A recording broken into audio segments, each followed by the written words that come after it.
అంటే దీని మీద నిజంగా ముఖ్యమంత్రి గారి చిత్తశుద్ధి ఉంటే, ముఖ్యమంత్రి గారి హింసని ప్రోత్సహించాం, ప్రజలందరినీ కూడా సామరస్యంగా ఉంచాం, ఎక్కడ దాడుల్లో గత ప్రభుత్వంలాగా ఉండవని చెప్పి ఆయన చెప్తున్నాడు తప్ప న్యాయంగా గత ప్రభుత్వంలో మా దగ్గర మా ఏరియాలో ఎక్కడ దాడులు ఒక ఎఫ్ఐఆర్ కూడా లేదు. అటువంటిది వాళ్ళు దాడులు జరుగుతుంటే మరి ప్రభుత్వం చూస్తూ ఊరుకుంటుంది. ఇవాళ 41 అసలు వాళ్ళ స్టేషన్ బెయిల్ ఇవ్వడం అనేది అతి దారుణం. మహిళ ముస్లిం మహిళని ఇంటి మీదకి వెళ్ళి దాడి చేసి ఆవిడని విశేషరహితంగా కొట్టారు. ఈ విధంగా కొట్టిన వాళ్ళ మీద కూడా స్టేషన్ బెయిలు. అలానే అనేక రకాల ఇళ్ళు ధ్వంసం చేశారు. ఇవాళ పార్టీ ఆఫీసు వత్సవాయిలో పార్టీ ఆఫీసు మీద టీవీ ధ్వంసం చేశారు. జెండా దిమ్మిని ఎరగొట్టారు. ఇంతవరకు ఎఫ్ఐఆర్ లేదు, అరెస్టులు కాదు, ఎఫ్ఐఆర్ లేదు. అదే ఏంటని సిఐ గారిని అడిగితే ఎఫ్ఐఆర్ కడతామని చెప్పి దాదాపుగా నెల రోజు నుంచి ఆయన వేచి చూస్తున్నారు. ఎఫ్ఐఆర్ కాపీ కూడా ఇవ్వాల.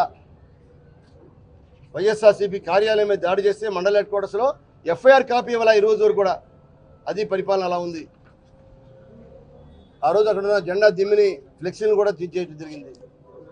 ఇవాళ అక్కడ మహిళల్ని ఇదే నవాపేట గ్రామంలో ఎలక్షన్ కౌంటింగ్ అయిన మర్నాడే ఇదే గ్రామంలో నవాపేట గ్రామంలో ఒక మహిళల మీద ఏ విధంగా దాడి చేశారు చూడండి.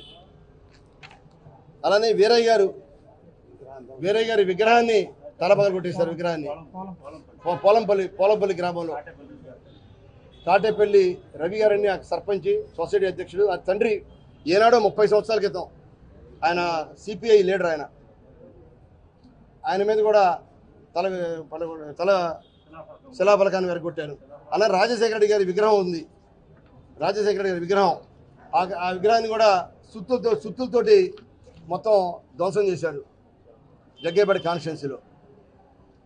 ఇన్ని రకాల విధ్వంసకాండ జరుగుతూ ఉంది ఎన్టీఆర్ జిల్లా జగ్గేపేట కాన్స్టిట్యున్సీలో.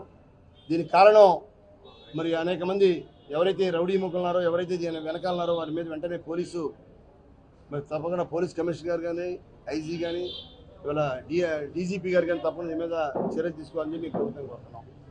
రాత్రి జరిగిన దాడుల మీద మరి ఎవరైతే దాడి చేశారో వారిని అరెస్ట్ చేశారు. వాళ్ళకి ఎప్పుడో వారం 10 రోజుల్లో మళ్ళీ బెయిల్ వస్తుంది.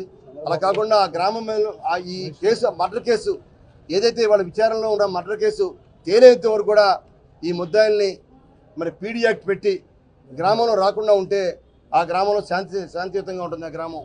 లేకపోతే మళ్ళీ శ్రీనివాసరావు మీద, వాళ్ళ తమ్ముడు మధు మీద, అలానే ఇక్కడ కృష్ణ అని అక్కడ సొసైటీ అధ్యక్షుడు, చెరువు సొసైటీ అధ్యక్షుడు, ఈయన మీద ఎవరిని కూడా మరి వాళ్ళ బతికించే పరిస్థితి లేదు.